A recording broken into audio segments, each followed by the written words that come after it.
My name is Solara, and this is the story of how loving an imperfect man almost destroyed me, not because of his flaws, but because he expected me to have none. It's the story of Valerio, the man who wanted a perfect woman while being deeply, beautifully, and dangerously imperfect himself.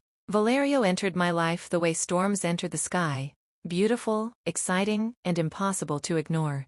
He had the charm of a man who'd lived many lives, the confidence of someone who believed he deserved everything he desired, and the smile of a man who knew how to use it. When he pursued me intensely. Daily calls, long messages, soft compliments that made my heart melt faster than I wanted to admit. He made me feel chosen, special, worthy. And when a woman feels chosen, she becomes dangerous to herself. I didn't know I was falling for a man who loved admiration more than honesty. It took a few weeks before I noticed his cracks, the little lies he told without blinking, the excuses he made that didn't fully add up, the way he got angry at the smallest things, delays, questions, hesitations. He wanted everything his way. How I dressed, how I spoke, how quickly I replied to his messages, how much makeup I should or shouldn't wear. Every day, he polished me like I was some trophy he was preparing for display. Meanwhile, his own life was messy. He had debts he didn't pay, habits he didn't confront, secrets he didn't share, and wounds he refused to heal. But Solara had to be perfect.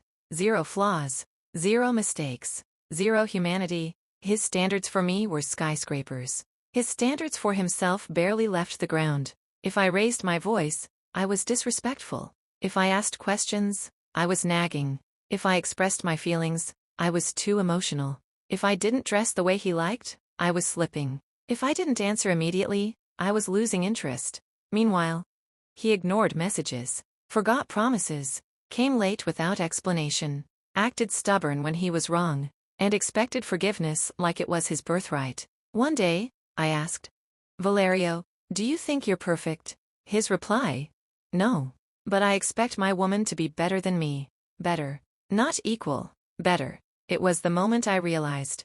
He didn't want a partner. He wanted a performance. I tried. God knows I tried. I smiled when I was hurting. I apologized when I wasn't wrong. I dressed how he liked. I spoke softly to avoid conflict. I worked hard to be the perfect girlfriend. But perfection is not love. Perfection is prison. And I was slowly suffocating in a cage built from his insecurities. One evening, I planned a beautiful date for him. Candles, a homemade meal, soft music, a handwritten letter telling him how much I loved him. He arrived an hour late, didn't greet me, didn't apologize. He looked at the table, then looked at me and said, "Why are you wearing this dress? It's not flattering." My heart shattered so loudly I think the candles heard it. I had spent hours preparing a moment of love, and he reduced me to an outfit he didn't approve of. That night, as he scrolled through his phone instead of eating, I finally saw him clearly. Valerio didn't want Solara. Valerio wanted a mirror, someone to reflect the fantasy he had of himself. A woman without flaws, without needs, without boundaries. But I wasn't a mirror. I was human, and I was breaking. The next morning, I didn't call. I didn't text. I didn't apologize. For once, I chose silence. He called. He called again. Then again. When I finally answered, he asked, "What's wrong with you?" And that was it. The final string snapped. I said, "Everything is wrong with me, Valerio. At least in your eyes. But in mine, everything is wrong with you." He froze. I had never spoken to him that way before. I told him everything. How he made me feel small.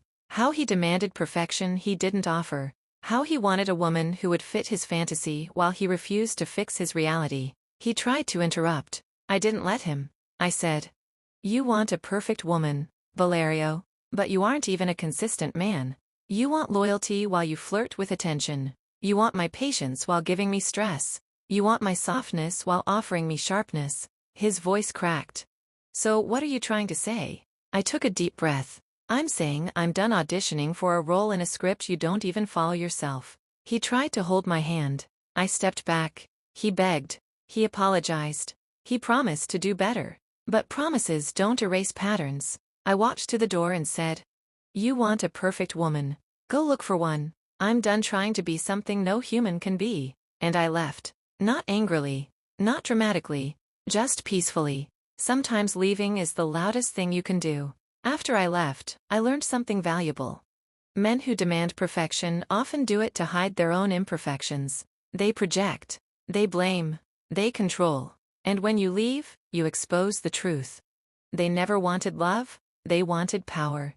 Valerio taught me something unintentionally. You don't lose yourself to earn someone's love. You lose them when they forget you're human. So yes, he wanted a perfect woman while being an imperfect man, but I chose to be a real woman instead of a flawless prisoner.